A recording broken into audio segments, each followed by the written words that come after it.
I love to tell the story of unseen things above, of Jesus and His glory, of Jesus and His love.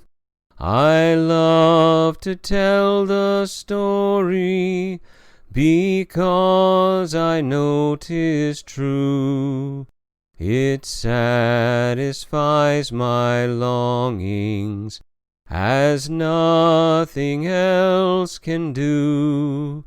I love to tell the story, 'twill be my theme in glory, to tell the old story of Jesus and His love. Your history lesson this morning is a test on baseball. How many of you recognize this person? Now, this is Ken Griffey Jr. Ken Griffey Jr. played in the 90s and in the early 2000s. And in 1999 was voted by Major League Baseball Players Association. That is, all the players themselves voted. But in 1999, they voted on the most outstanding player of the decade in Major League Baseball. And Ken Griffey Jr. was named the most outstanding player in Major League Baseball for the decade of the 90s. Earlier, Mickey Mantle for his decade, Stan Musial, Ted Williams, some pretty elite names on this list of the players of the decade. Griffey won that honor. They were to have a ceremony in Las Vegas, nationally televised, where they were going to honor Ken Griffey and present this award to him. Ken Griffey sent a letter to them with his regrets that he would not be able to attend. All kinds of things might pop into our minds when we hear that as to why a person would not be able to attend an award ceremony when he would receive such a big honor.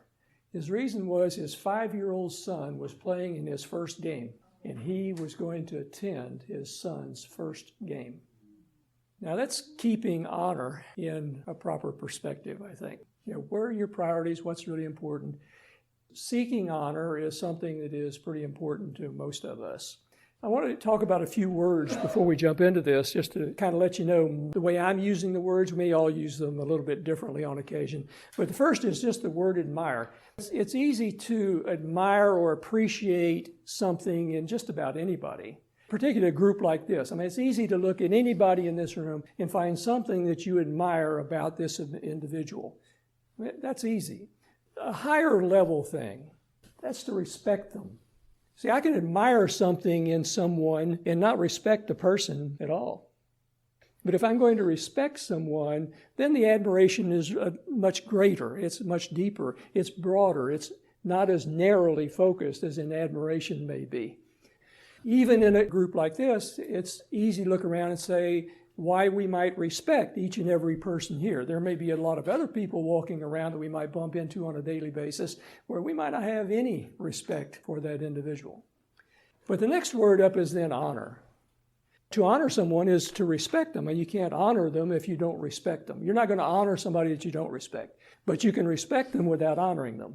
Honoring somebody requires some action on your part. You're going to have to put something forth to honor that individual.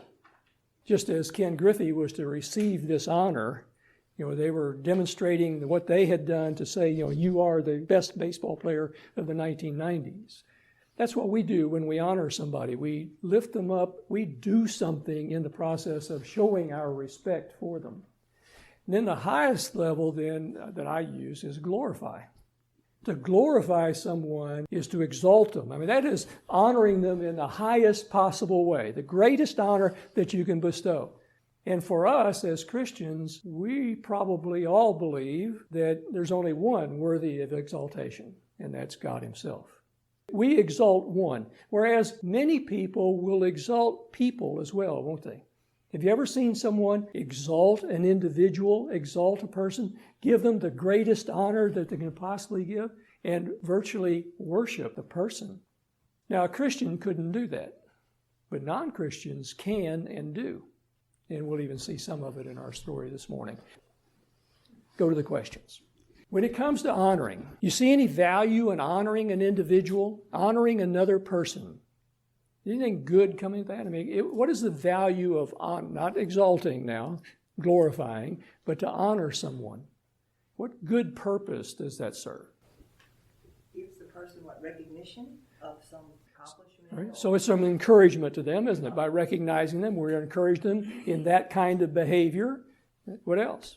Because they will be a good role model. And honor that focuses on that. If we're going to honor someone, then we have this great respect for them, whether we're willing to step out and say that we do have this great respect for this individual. That's valuable enough that we might want to copy it ourselves, or we would certainly see other people worthy of other people copying. This is a role model for us. So in that sense, that's something that can be very useful, can't it? To have an illustration, a real live illustration of the kind of behavior or action or speech that is beneficial to society at large or to us as individuals. So there may be some value in honoring another person, but what is the danger in honoring another person? This is Pete Rose. Many of us do recognize Pete Rose. Pete Rose was actually player of the decade for his decade also. A great baseball player. You know, Charlie Hustle, the guy who would go out and give everything to the game. But what happened with Pete Rose? Gambling. Got caught gambling and has been denied entrance into the Hall of Fame because of this activity that he was involved in. Now, there was never any evidence that he threw a game or even bet on a game of the Reds. But he gambled, and that's a no-no in the league, and so they have therefore kept him out. But isn't that one of the dangers of honoring a person? Because every person is a sinner. We're all fallen people, aren't we? And we are all capable of falling again. We can walk out of this room this morning after hearing this wonderful lesson you're going to hear, and walking out of the sermon with an even better sermon, and still stumbling and falling and sinning in the next hour. When we lift this person up and we honor this person, and then that person stumbles, then we who honored the person also look kind of dumb, don't we? Well, certainly disappointed, yes. We will be disappointed in what has taken place and even start to question whether or not we should have honored them in the first place. All kinds of things pop into our minds. But that's the danger of honoring another person, isn't it? Gerald, it says something about a people when you look at who we honor in our society. Some people are not worthy of honor, and why we are. There are people that you would look at as certainly totally unworthy of any kind of honor, and yet the rest of culture and society may be lifting them up almost to the point of exalting them and glorifying them as, just supreme beings. I mean, these are wonderful people. How do people feel about being honored by other people? Humble, yes. Sometimes it's humble, but in which do you think happens more often when a person is honored? You think that they are those who are humbled by what has taken place, or those whose egos have been boosted a couple of notches higher than before the honor took place? Ego takes first choice. Ego comes in number one in almost everything that we do. Ego is number one. So the great danger for us is if we are honored by someone else, then the danger is that we might in fact. But we feel good about it. I mean, we love it. It makes us feel like people are recognizing just how good we are. Because we know we're good, right? We know that we are Superman, Superwoman. And it's nice that other people recognize it. Now, I want to take this down to different stages of life. The lesson is about being honored, but it's also about striving to be honored. Because many of us, most of us, maybe all of us, strive, maybe it's in the past mostly, but even today, we strive for honor, to be honored by other people. So let's back up and let's look at why people at different stages of life might be inclined to strive to be honored by other people. What about teenagers? Acceptance. As they start to break away and test their own wings and to be on their own, they're separating from the parents, but they're not looking so much for acceptance from their parents. They're going to be their own person. So they're not looking for acceptance from their parents, but they still need acceptance, don't we? We all need to be accepted by somebody, and so we're going to look for it from friends, people around us, or other people. Teenagers will strive for that acceptance, to be honored by them. It's first of all to be admired, and they have to like something. Maybe it's just my looks. I saw dress in a certain way, do certain things, but I want them to admire me. I want them to respect me. Respect from some particular individual or a group of individuals. But they're wanting that, and they're going to strive to get it. What about unmarried adults? Why would they strive to be honored by other people? What are they looking for? Attention from others. Attention from others? Particularly what kinds of others? Opposite sex. There we go. Let's get down to it. Yeah, they're looking for a mate. In today's culture, it's not necessarily for a mate. It's how many people I can get into my bed. But it is the opposite sex. It is that opposite, well, most of the time, that's right, thank you. It's not always the opposite sex, but it is a sexual thing. If they can get that attention, if they can be admired, where people like certain things about them by this other group, this opposite sex, and if they can win the respect, whatever that may mean in that particular group of people, of that group, and if they can be honored by that, if those people then act on that respect and show that they respect this person, that's good. And that gives me the recognition that I'm looking for, the admiration that I'm looking for, gives me the feel good. What about the young parents with children? Why would they strive to be honored? What are they looking for? Praise. They want to be praised. Their kids in love. I'm doing a good job. All right, so they want to be good parents, and they'd like to be recognized as being good parents. Sometimes they want to have the smartest children. If the parents can win some praise, then they can be that role model perhaps for the children that they want, and that make the children better children. They want to be respected by their children as well, don't they? Not just respected by their peers, by the people around them for being good parents, but they want their children to look at them admirably as well, don't they? Every parent wants their children to feel good about having them as parents. It's natural for young parents, young couples with children, to want to be honored, admired, respected, and honored in order to win that respect of their children and to feel good about what they're doing as parents. What about the person who's established in a career? So somebody's 40, 45 years old. Whatever the career is, they're established in that career. Why would that person seek to be honored by other people? I mean, what are they looking for? Looks good on the resume. Money. Because they want a good resume. Money. Money, absolutely. If we, in fact, are honored by these other people, that enables us to demand a higher income.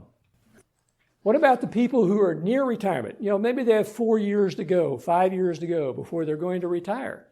Why are they out there now looking for honor? The more money and the plaques on the wall, those things probably aren't as important anymore. What else might drive that person to seek this honor from other people? I think it gives them a sense that their work has not been in vain. Yes. We're getting near the end of it, aren't we? We're getting near the end of our working career. And this has been a big part of our lives. If you've been in a career and you've worked for years and years and years at this employment, that's a major part of your life. You have spent a huge part of your life doing this, and you want to go out with a bang, don't you? I mean, you want to make sure that you have done as much with that as you possibly can because it's ending. We're not sure what's going to be out there. That day when you walk out that door with your gold watch, what's it going to be like for me? And so during those last few years, I want to make the most of that. And I want people to see that I was really good at this. I was one of the best of these. I want that recognition. What about the person who's been retired 10, 15 years? Why would a person at this stage seek to be honored by other people? Well, I think it's similar to the man nearing retirement. I'm nearing the end of life, right? I mean, if I'm 10, 15 years into retirement, then I'm recognizing that I'm getting close to the end of my life. And I want to look back on my life and to know that this has value.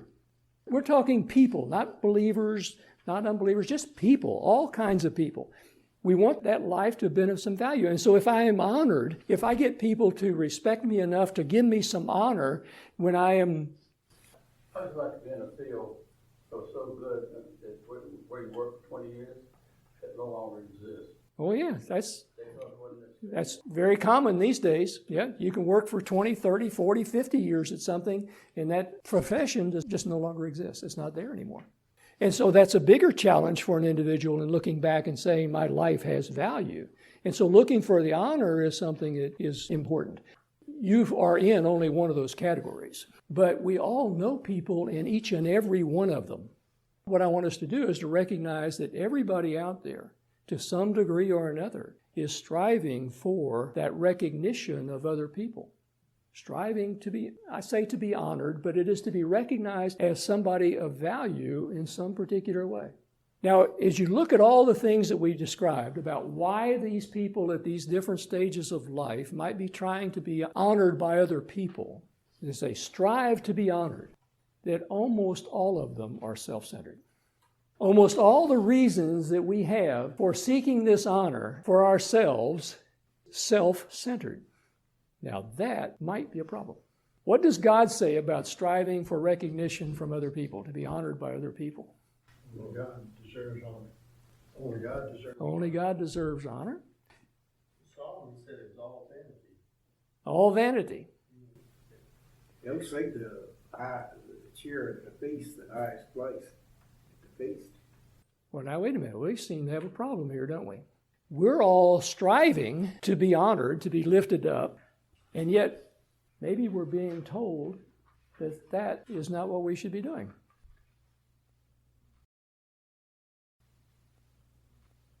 I want to show you a film clip from Criminal Minds. It's federal investigators, and they look at the psychological reasons for people doing their crimes, and they solve the crimes this way. This show from season 10, episode 14, is about heroes. And I'd like to let you take a quick look at this. Let me explain a little bit of the background. There has been a school bombing in Indianapolis, Indiana.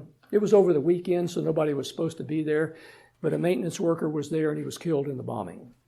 They don't really think it's much of anything until a couple days later, there's another bombing in Indianapolis at a restaurant, a coffee bar.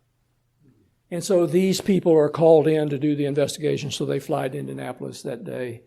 What happened at the coffee shop bombing was a bomb went off inside the building. A man was walking down the street with his wife and daughter, and he ran inside the building, and he was still able to rescue a pregnant woman from this catastrophe. Several people died in the explosion. So they fly out there, and they're going to interview him as a witness because he went into the situation. He saw some of the people who were there, and he might be able to help them find out who did this. So you're going to see, first of all, where they are interviewing him in his home with his wife present. Then that night, he's talking about it with his wife, and his daughter comes into the room, and they kind of talk about what's going on. That night, somebody plants a bomb in the truck that he drives, and he goes out to get in the truck to go somewhere, and it doesn't start, so he notices a wire. The truck has been rigged with a bomb. Fortunately, they are able to get the people there, and they defuse the bomb. Next thing you're going to see is where they're interviewing the husband, interrogating about what has really happened here. And so you're going to follow that through, and then you're going to get to the conclusion of the show. So you'll have the spoiler. You're going to know the ending. I'm going to show you this because it talks about being a hero.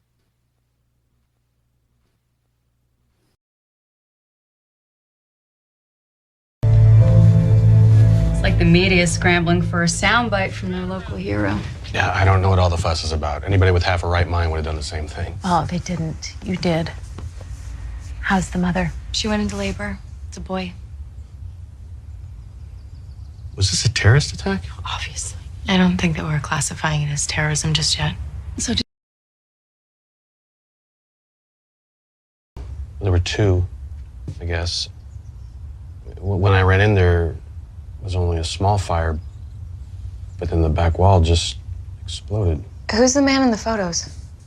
My first husband, Grant. He was a Navy SEAL. He died in Afghanistan. You all were friends? Yeah, Alan introduced us.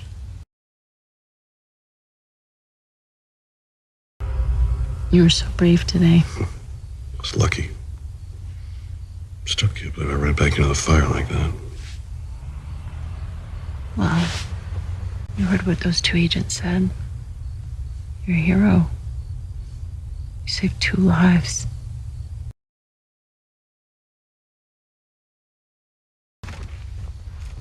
Hey, did you know that Alan saved a woman and a baby from a fire today? Really? Really? Cool. I think it's pretty cool, too. Tell me what happened.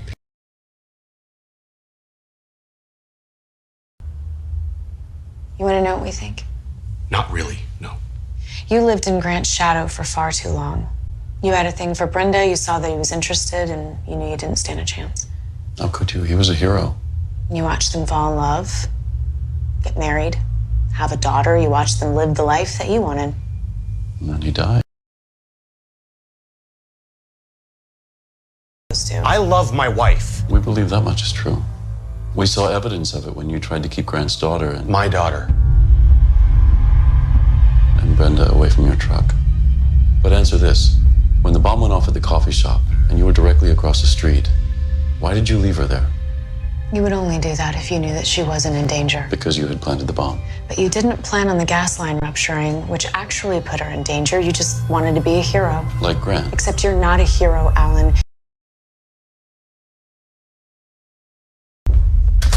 Right, we know you planted the bomb at the coffee shop because you wanted to be a hero, but you had nothing to do with the one at your house last night. Who did?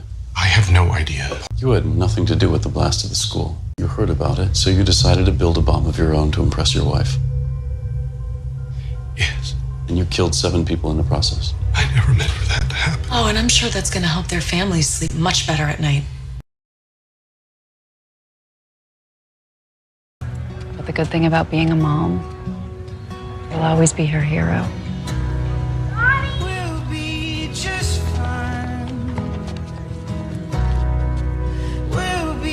True heroism is remarkably sober, very undramatic.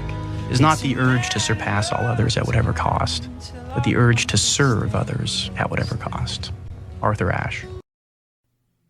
We won't spend but a minute here. I just wanted to say that what he wanted to do is what basically we just said a little while ago everybody wants to do. Wants to be recognized, be admired, to be a hero. He was competing with a hero, so he had to get to a higher level there. He had to be a hero, not just honored, but honored in a very special way. And so he set in place a plan to accomplish that. The plan didn't work out the way he had planned. That happens to me a lot. I don't know about you, but I plan something and then these unintended consequences follow right along with it. His desire to be a hero and his solution to make that happen are a lot like the desires and the solutions that we concoct. The problem with all this, as we've already kind of pointed out, is that we want to soar like an eagle and we want everybody to see us up there. We want to be up above the crowd and we want everybody to see us as being these eagles soaring through the air. But as James says, if you have this selfish ambition in your heart, realize where it comes from. It's demonic. And we don't often think about that, but James states it very clearly. That is not wisdom. It's demonic. We have this tension in our lives. We have this desire to be honored, and we know that that selfish ambition that we feel deep inside is not of God, but is of Satan. So that's the problem. Our story is from Paul's first missionary journey, and if you remember, they start in Antioch. Barnabas has called Paul down to Antioch in Syria, where Barnabas has this church going. And the Holy Spirit visits them there and sends them on a journey. And so they first go to Cyprus. They're out of Cyprus, which is Barnabas' old stomping grounds. And so they go through there visiting synagogues in Cyprus. And then they get to the other end of Cyprus, and then they go up to the southern coast of modern-day Turkey, Asia Minor in those days. And they go to Perga and Italia. And this is where John Mark, a relative of Barnabas, turns around and goes home on this first missionary journey. Paul and Barnabas proceed on up to Antioch, and they go into the synagogue. There's a big synagogue in Antioch, and they go in and preach. And first of all, people welcome them, excited about what they're saying, and say, you got to come back next week on the Sabbath and do the same thing. Only the next time that they come back now, the people, the Jews who are not happy about this sect, this cult, get organized, and they start to lead opposition, and they start dividing the people between those who support Paul and Barnabas and those who do not. And so they end up chasing Paul and Barnabas out of town. They then go on down to Iconium. They again go into the synagogue at Iconium, and with the same results. The Jewish leaders do not like this cult coming into their territory, and so they run them out of town. They're planning to stone them, but they hear of the stoning, and so they leave. They go down to Lystra, and this is where our story takes place that we're going to consider this morning, down in Lystra. Incidentally, Lystra is also the place that Timothy, on the second missionary journey, this is where Timothy joins Paul. So Timothy is most likely a resident of Lystra and got to know Paul through his first visit, and on the second visit will actually go with him. So at Lystra, what we have is apparently not a synagogue. Apparently not enough Jews in Lystra to have a synagogue, so Paul is just speaking at the gate. And at the gate, there is a man who's been lame from birth. And Paul is going to heal this man. Paul looks at him. This man's listening to Paul. Paul looks at him, sees he has the faith to be healed. And so Paul says in a loud voice, "Stand up on your feet," which he couldn't do because he's lame from birth. But he stands up and starts walking around. So you have this miracle at Lystra where Paul is God's vehicle for bringing healing to this particular man to provide this miracle for these heathen Gentiles in Lystra. Now the problem is that when these pagans see what has taken place, the only thing that comes to their mind is that their gods, the Greek gods, have come down to be with them. So these men are gods in the likeness of men. They look like men, but they're really gods. Zeus, and they even give them names. They know them so well that they can say, this is Zeus and this is Hermes.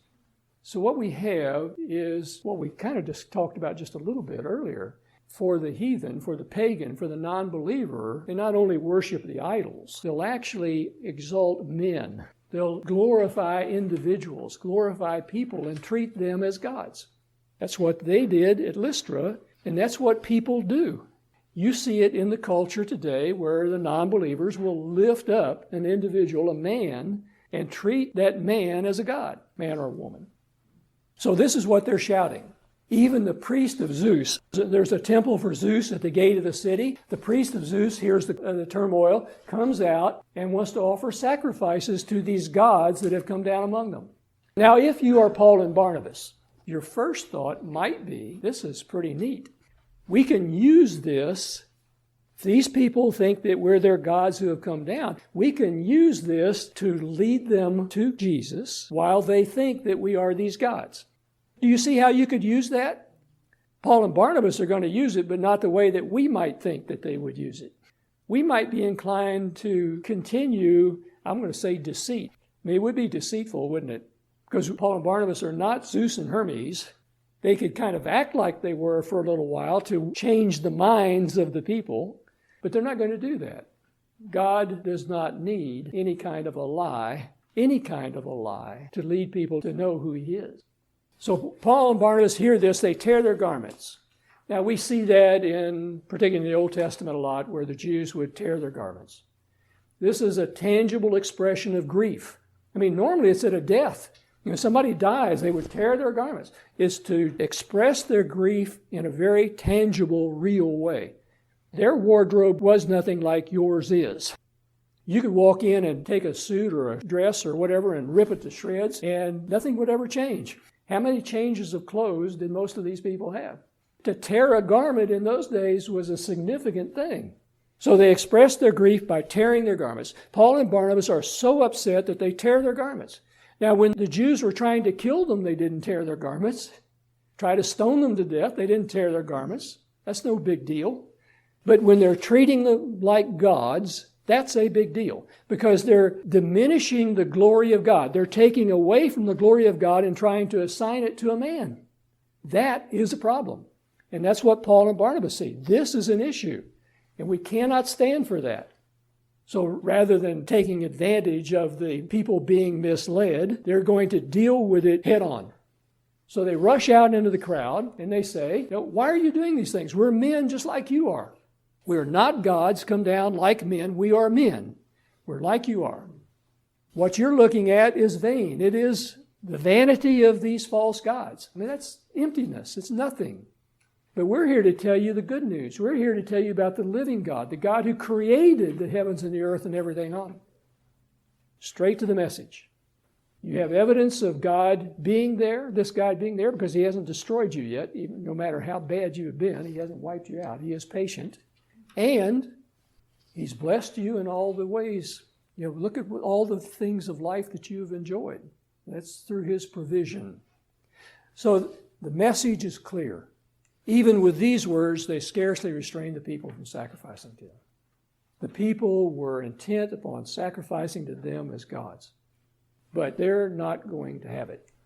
Then the Jews from Antioch and Iconium come down. Those people who were upset with Paul and Barnabas in their own towns hear what's going on down in Lystra, and so here they come, and they're going to stir the people up. These same people then, who just a little bit ago were falling down on their faces, worshiping Paul and Barnabas, are now convinced that they need to be stoned to death. Honor from other people has an expiration date that's never very far away. So that's not the honor that we should be looking for. So they stone Paul, drag him outside the city for death. The problem, Paul describes in Philippians, is this selfish ambition. The problem for us is selfish ambition. It's something that we have present. We may not deal with it as much as we should, but we have it, and we need to deal with it. But that's the problem. The solution to this soaring as eagles thing is to count others more significant than yourselves, to humbly count others more significant than ourselves. Now that is a very simple statement to make, but very difficult to put into practice, because we know how good we are. We know how talented we are. We know how bright we are. We know all these wonderful things about us. And I can just look at this other person and see he's not as bright, he's not as talented, he's not as anything as I am. And so how can I be humble when around that? That's the kind of thinking that we would never admit to, but actually takes place. And to count them as more significant, now that's hard. In this culture, ambition is considered a virtue. Oh yes, no, absolutely. Very important in the culture. But we're told that it is not that. So let's look at this in just a little bit more detail. This in humility, counting others more significant than yourselves. Unlike Alan, you can't go out there and create the situations so that you will be honored. Don't answer this. But have you ever been inclined in a situation to create a situation where you will look good? If you can't remember such a thing, think back to the time when you were courting, before you were married. Did you ever create a situation to make yourself look good to your potential spouse? But that's relatively insignificant. We do it all the time. That's a very dangerous thing to do, as Alan found out when he thought he was going to create a situation where he could come out the hero. So we don't seek opportunities to be honored by other people. We're not looking for those. We know that God creates opportunities for us. God has created good works for us to do. He created good works for you to do. And if he did that, is he going to provide opportunities for those things to take place? It doesn't make any sense for him to create these good works for you to do and then for those opportunities to never appear. So God is going to present the opportunities. We need to be ready for those opportunities that he creates for us. Now, he honors people who are faithful to him. So there's the honor that we want to seek. Paul and Barnabas had the honor of being disciples of Christ. What greater honor could any person give them? What other honor could a person give them that would exceed that honor of being a disciple of Jesus Christ? Are you a disciple of Jesus? What honor can a human being give you that will exceed that? There is none. But he will honor the faithful, and he'll do this in various ways. And in the process, when you let your good works so shine that men may see your good works and give glory to the Father, not to give glory to you, but to give glory to the Father, people may give some glory to you. They may honor you in the process. If you are doing what God sent you to do, and you do it well, you do it as he has created you to do it, then it is likely that some people are going to look at that and say, that's good. That deserves my respect, and I will honor that person for that. So people may honor you, but that's not the honor that we strive for. That's not the honor that we seek. All we need is the honor to be honored by God. As people honor us, it's important for us to remain humble. Not to get the ego built up so much and that we can't walk through doors because our head is now too big. And we must count others as more significant than ourselves. I love to tell the story. 'Twill be my theme in glory, to tell the old story of Jesus and his love.